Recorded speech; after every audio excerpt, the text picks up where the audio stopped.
Now, from the area's leader in live local news, this is WYLN News, the area's #1 source of live local news and information in Luzerne, Schuylkill, Carbon, and Columbia counties. WYLN News starts now. Good evening, and thank you for joining us on WYLN News. I'm Ryan Prosick. A narcotics investigation conducted by the West Hazleton Police Department has resulted in 2 arrests. On October 11th, police executed a search warrant at a Lincoln Street garage where individuals were trafficking and selling illegal narcotics. David Castro of Freeland and Luis Roman Vega of Freeland were both taken into custody. Castro was charged with 3 felony counts for delivery of cocaine, and Roman Vega faces 1 felony count for delivery of cocaine. The pair has been transported to the Luzerne County Correctional Facility as they await their formal arraignment. The West Hazleton Borough Police and the Luzerne County District Attorney's Office Drug Task Force were assisted by the Hazleton City Police Department Narcotics and Patrol Division in this investigation.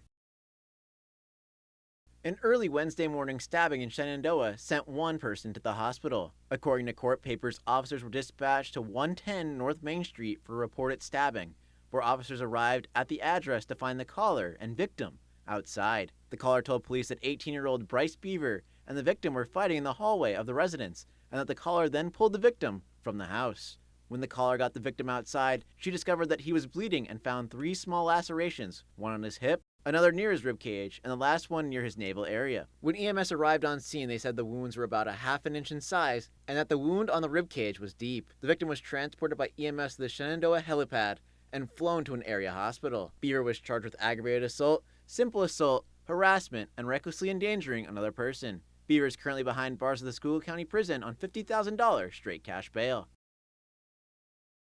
Governor Josh Shapiro has signed an executive order that streamlines mental health and substance use disorder help to increase accessibility to services across the state. It's time that we take action and deliver the help Pennsylvanians are asking for, what they're demanding. As Attorney General, I started Safe to Say, an anonymous tip reporting system for students to be able to report violence and threats of violence. And since its launch 5 years ago, we received over 120,000 tips from students all across our Commonwealth. But most of the tips, well, they weren't about violence. Instead, 75% were from kids reaching out with mental health issues for themselves and their friends. Our kids are crying out for help right now. And these challenges, well, they haven't gone away. That's why in our first state budget, we increase investments to restore full funding for our county mental health programs and create a line item to invest $100 million to fund mental health resources in our children's schools. This executive order creates a behavioral health council comprised of state and local leaders to develop plans to address the mental health and substance abuse crises here in the Commonwealth. The council will also work on suggestions to decrease the wait time for these individuals. The order also helps build on Governor Shapiro's commitment to improving mental health services that saw the budget restore full funding to county mental health and $100 million to fund mental health resources in schools. A Shenandoah man is behind bars after leading police on a Monday afternoon motorcycle chase. According to court papers, Thomas Christensen was seen by Officer Mark Hysock driving a blue and white motorcycle and turning north onto East Gilbert Street, where Christensen jumped the sidewalk and began to travel at high speeds. Officer Hysock then began to follow Christensen, who allegedly failed to stop at multiple stop signs and drove the wrong way on one-way streets. Hysock eventually lost sight of the motorcycle when the pursuit reached Route 924. Christensen was taken into custody the day after and admitted to being the driver of the motorcycle. Christensen also admitted to running, saying that he had a suspended license and believed he would go to prison if caught. Christensen has been charged with fleeing or attempting to elude police, reckless driving, and driving with a suspended or revoked license, among other charges. He is now behind bars of the Schuylkill County Prison on $10,000 cash bail. Drivers on Interstate 80 eastbound should expect lane restrictions over the weekend. Work will be taking place between exits 262, the Hazleton Mountaintop exit, and 273, the Whitehaven Freeland exit. Workers will be sealing cracks on the roadway starting Thursday, October 12th through Monday, October 16th from 8 a.m. to 2 p.m. PennDOT reminds drivers that when entering a work zone to drive the posted speed limit, turn on your headlights, and pay attention to signs and flaggers. For up-to-date traffic information, you could check 511pa.com for major roadway conditions. A pair of New Jersey women were arrested in connection with the cooking oil theft over the weekend. The Pocono Township Police Department responded to the Scott Run Diner on Saturday for a report of a theft of used cooking oil. Pocono Township Police was given information that the suspect's vehicle was a white van that had a New Jersey registration. Officers later located the van and conducted a traffic stop on it.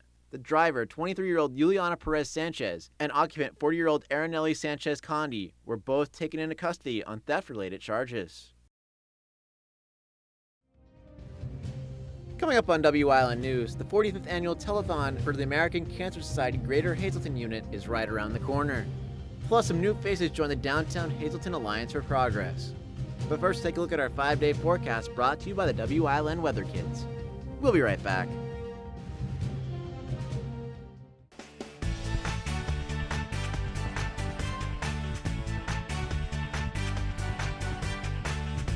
My name is Owen. The marvelous Sunny.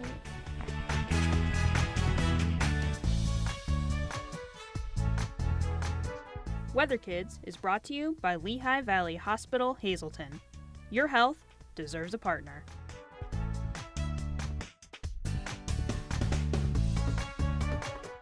We want your child to be our WYLN Weather Kid.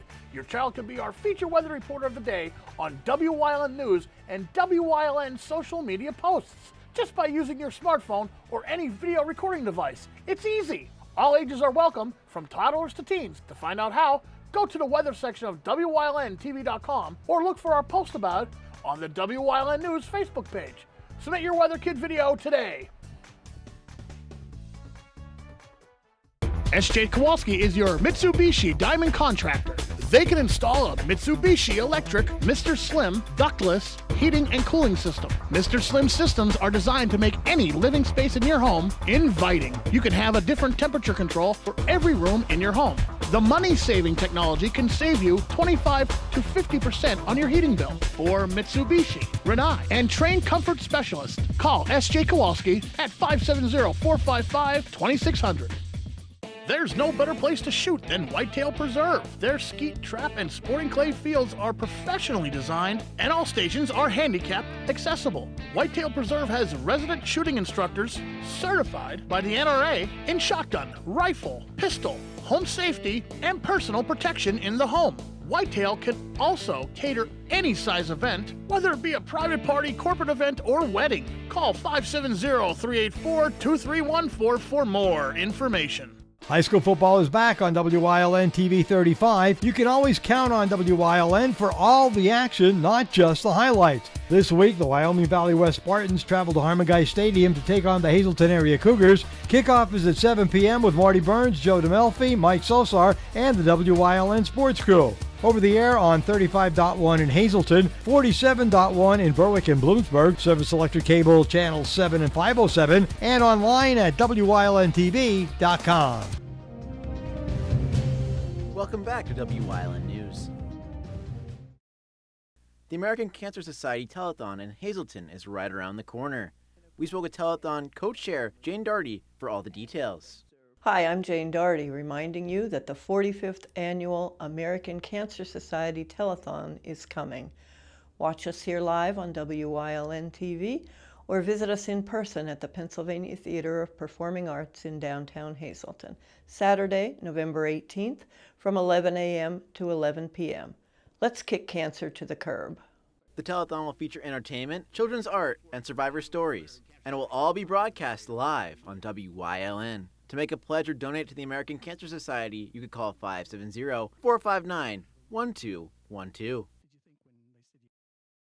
The Downtown Hazleton Alliance for Progress has announced that it is adding 2 new part-time employees to its staff. Hill Eldridge was hired as the Marketing and Events Coordinator, and Marianne Santos was hired as the Outreach and Design Coordinator. Eldridge and Santos are able to join the Downtown Hazleton Alliance staff through the Neighborhood Partnership Program grants, which supports several downtown entrepreneur and educational programs.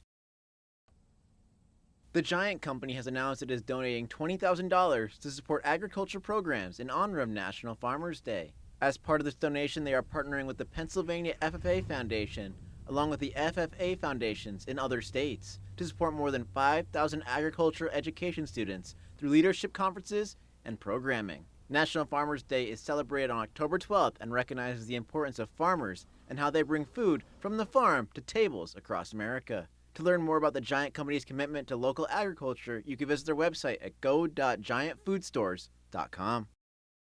Coming up on Nanacoke's News Choice, we recap the Phillies' big win on Let's Talk Sports.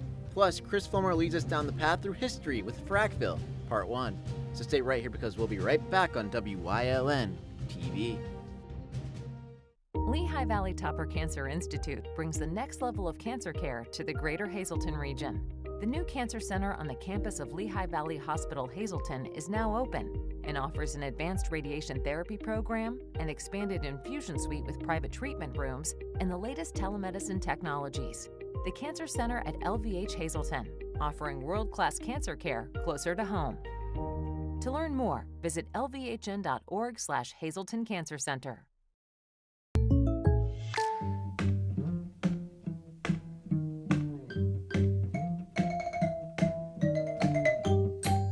Contact Pete Casalica for a home and auto quote today.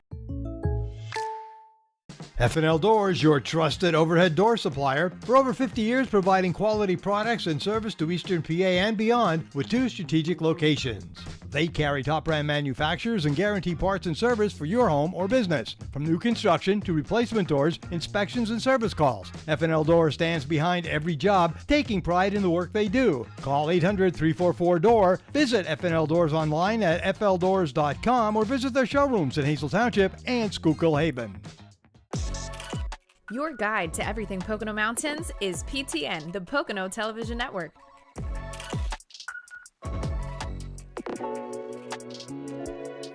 Watch PTN on WYLN.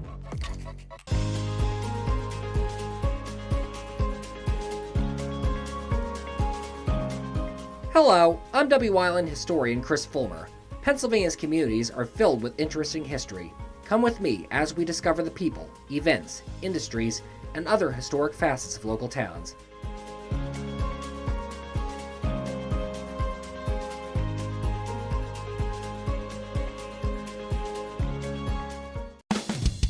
PPW Nation, get ready for the best of PPW Season 2. Join Paul Bowe, E. Julius Kuiper, Alexander Bravado, Tom Mitchell, and Alex Watt as we take you down memory lane and relive some of the best PPW matches of all time. Saturdays at 5 p.m., Sundays at 10 p.m., only on WYLN. WYLN programming is online all the time. Visit our website at WYLNTV.com to check out archive shows and a live stream of our broadcasts. And don't forget to visit all of our social media pages for breaking news, weather, and sports. You can also head directly to our YouTube page for all our programming at youtube.com/WYLNTV35. Subscribe and ring that bell so you get notified every time there's a new show available online.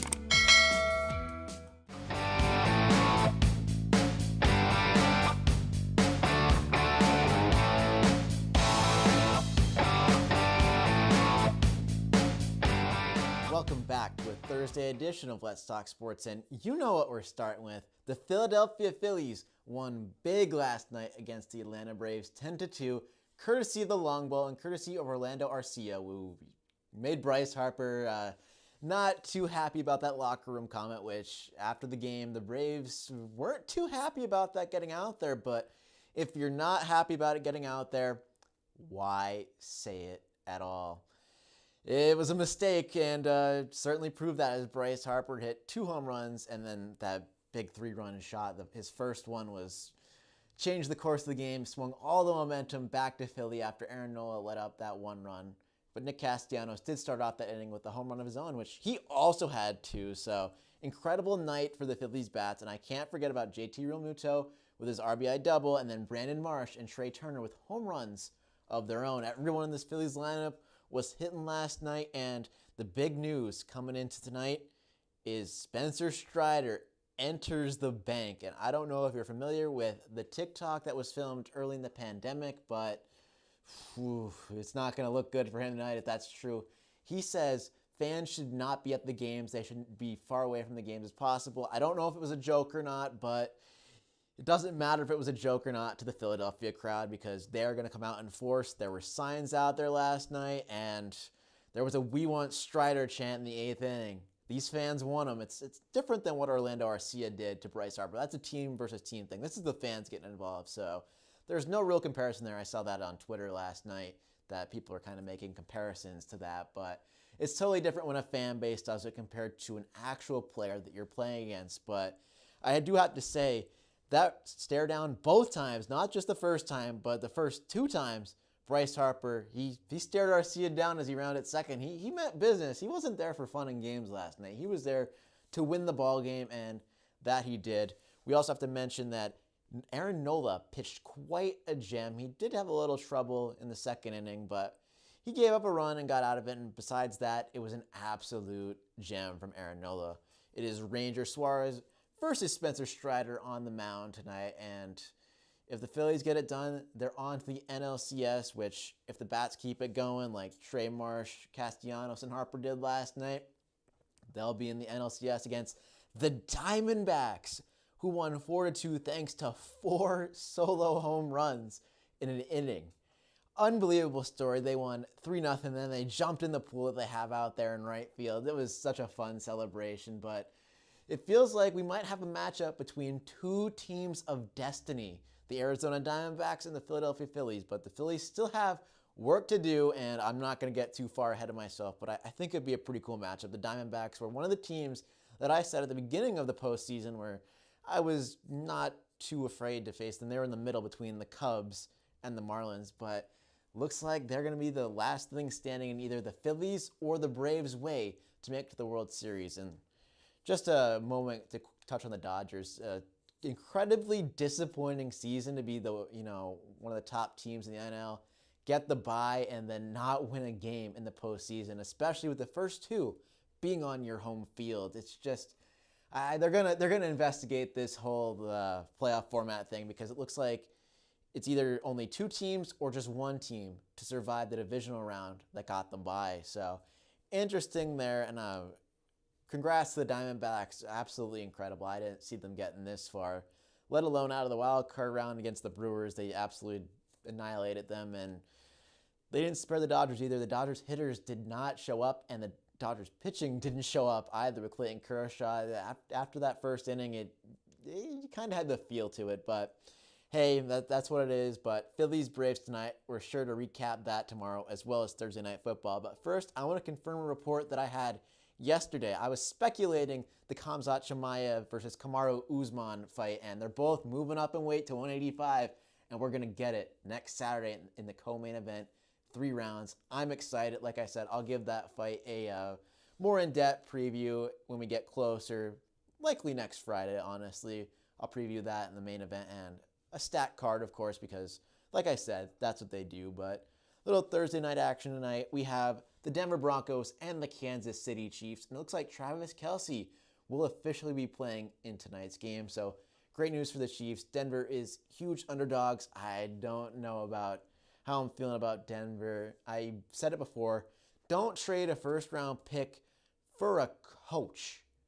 It's just a questionable move, and it looks like the Denver Broncos are going to be sellers at the trade deadline, as teams have already called about Jerry Jeudy, and reports have been said that he's likely going to be dealt. So it makes me excited because Marvin Mims is really good at the sport of football. If you look at the per-catch average, he's absolutely the highest on all of them. He's been absolutely dominant. But Sean Payton won't put him on the field even though he was, I don't know. He drafted him. It's just really weird situation in Denver. And they need a fresh start, and they're going to get it because you invested a lot in the Sean Payton, and you're not going to let him go after 1 season. But as for the Chiefs, we know it's the same old Kansas City Chiefs. It's going to be interesting to see if a wide receiver emerges. Rashee Rice, maybe Sky Moore with the second-year breakout. I don't know who's going to emerge. Maybe Justin Watson catching some deep balls, but it'll be interesting. But like I said yesterday, the Isaiah Pacheco legacy game is inbound because Denver cannot stop the run to save their life, and I don't think they're going to stop the run tonight. And it's an obvious game script.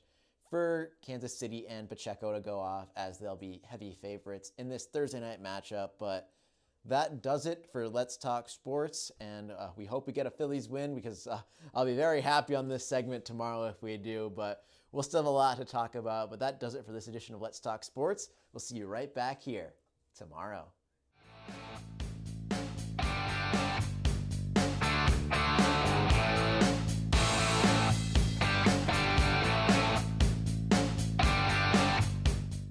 Hey, it's Justin from Grand Central, and our trained sleep professionals are here to help you sleep like never before. With an extensive line of Sealy and Stearns & Foster mattresses, we are sure to find you the right mattress at the right price. Free delivery and removal, interest-free financing for up to 60 months, and same or next day delivery on select models. And don't forget, everyday low prices. Stop in to one of our 2 locations, Route 93 in Escapec, or downtown Hazleton, and see why Northeast and Central Pennsylvania sleeps better with Grand Central.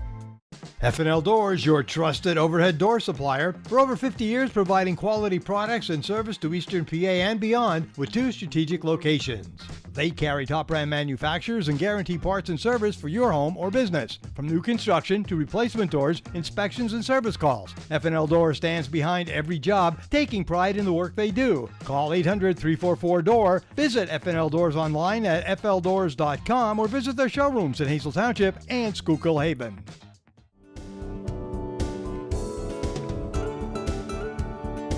Hey everybody, this week on Let's Talk Chiropractic, Jennifer Parks is going to share her story that even with herniated discs and a vertebrae that has slipped out of place, chiropractic has prevented back surgeries and she's having a beautiful life.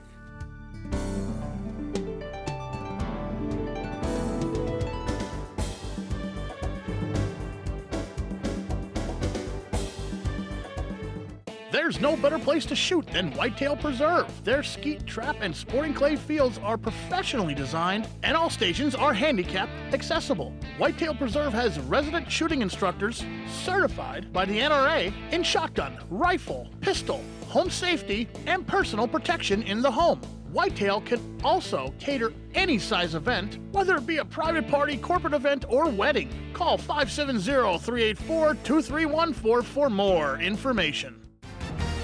Get ready for the ultimate touchdown experience with Sports Talk. Marty Burns and Hazleton Area Cougars football coach Dennis Bookman have your weekly pass to all things high school football. Breaking down plays, victories, and every heart-pounding moment of the game, plus exclusive insights from the players themselves. Catch the excitement, catch the plays, catch Sports Talk every week on Wyln TV 35. Sponsored by the Lehigh Valley Orthopedic Institute.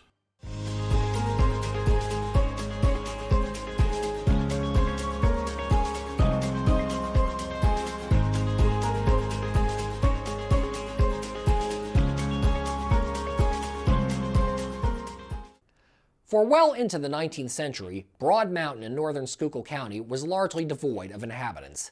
The largest landowner was James C. Stevens, who had a sawmill in the area, but little else.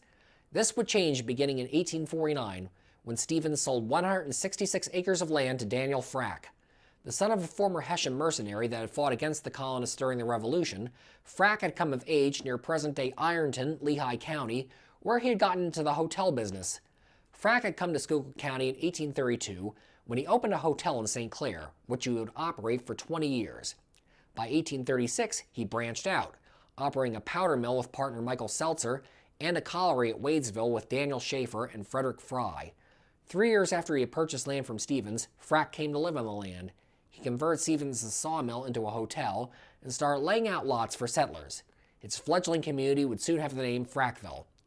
Daniel Frack would not be the only one to come to the mountain. Samuel Haupt, who by then had become one of Pottsville's most successful businessmen, purchased 180 acres of land from James Stevens in 1861, with his claim adjoining Frack's. The alley between today's Balliet and Nice Streets was the dividing line between the two men's properties. Haupt would also lay out lots and build a community, which was initially named Plainville, but later changed to Mountain City, despite Haupt not liking that name much. Mountain City and Frackville both started growing after their births, and by 1876 the decision was made to merge both communities into one. Popular local legend holds that Daniel Frack and Samuel Haupt met on a tavern in today's North Lehigh Street and flipped a coin to decide what name the combined town would have, with Frack winning the toss. This, however, is merely a myth. Indeed, Samuel Halp's son John, who had been a major figure in building up Mountain City, argued strongly for the adoption of the name Frackville, on the grounds that Frack's community had more people and businesses at that time. The combined community of Frackville would be incorporated on April 10, 1876. Another Halp son, David, would be elected the town's new chief burgess. The new community, despite being high up on a mountain with little coal deposits of its own, was nonetheless the beneficiary of the booming anthracite coal industry that had made much of Schuylkill County an industrial powerhouse in the 19th century. Over 25 mines operate in the Monterey Valley and Shenandoah areas below Broad Mountain, but did not have effective ways to get their coal to market. Frackville would be the place where all that would change, with the opening of the Monterey Plain on July 16, 1861. A technical marvel at the time of its opening, the plain began at the base of the mountain, near the village that today bears the name Monterey Plain. Coal from all over the valley would be brought there and loaded into 3 railroad cars at a time. The cars would then be hoisted by cables along a 2,460-foot track that rose 524 feet up Broad Mountain at a 28-degree angle. Massive engines operating at 2,500 horsepower could thus bring 200 tons of coal up to Frackville at a time. After a fire in 1868, they were replaced with even more massive engines capable of running at 6,000 horsepower. These were rumored to be the most powerful engines in the world, and would remain so until surpassed by those that operate the locks on the Panama Canal. During the plain's peak period, up to 900 tons of coal lurched up out of the valley each day. The Monterey Plain would operate as king of the mountain for over 70 years, before the beginning of the decline of coal, coupled with a much easier transportation route through the nearby Monterey Tunnel, would render the plain unnecessary. It ceased operations forever on February 27, 1932, after hauling up 1.3 billion tons of coal from the valley below. Today, a few remains can be found strewn along the slope of Broad Mountain, echoes of the time when coal was king. Once the coal had been hauled up from the valley, trains would be needed to take it to market. The first railroad tracks reached Frackville in 1863, and for the first 6 years of operation, they were used exclusively to carry coal down Broad Mountain to St. Clair, and from there to market in Philadelphia and beyond. Passenger service began when the Philadelphia and Reading Railroad reached Frackville by 1870. At one time, 5 tracks ran through downtown Frackville. The passenger station stood on the west side of Frack Street. It would be replaced by a larger station on the east side of the tracks in the 1920s. This station was torn down in the 1950s, some years after regular passenger service had ended. The town's freight station, in contrast, was rebuilt in the 1980s in Temple, just north of Reading, and still stands there today. The Pennsylvania Railroad also passed to the south of Frackville via its Schuylkill branch, which ran from Philadelphia to Delano Junction northeast of Frackville, where the line intersected with the Lehigh Valley Railroad's tracks. This northernmost extension of the Schuylkill branch was constructed in 1887 and notably used the high dark water trestle, named for the small village nearby. Upon the rise of automobile travel in the early 20th century, what was originally designated U.S. Route 120 in 1928 was built underneath the dark water trestle, with the road designed to make an S-curve underneath the trestle's piers. The road's numbering would be revised to U.S. Route 122 in 1935, and then later received the current Pennsylvania Route 61 designation in 1963. The last Pennsylvania Railroad train rumbled over the dark water trestle in 1968. The trestle was torn down 2 years later, in 1970, but a few of its abutments can still be seen in the woods along the highway today.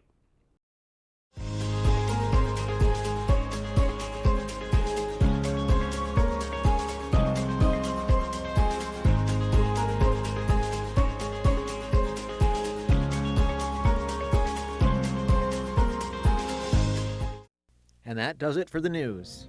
Remember, the source matters now more than ever. Catch all the latest news and updates on our YouTube, Facebook, or at our website at wylntv.com. Stay with us for a look at the weather.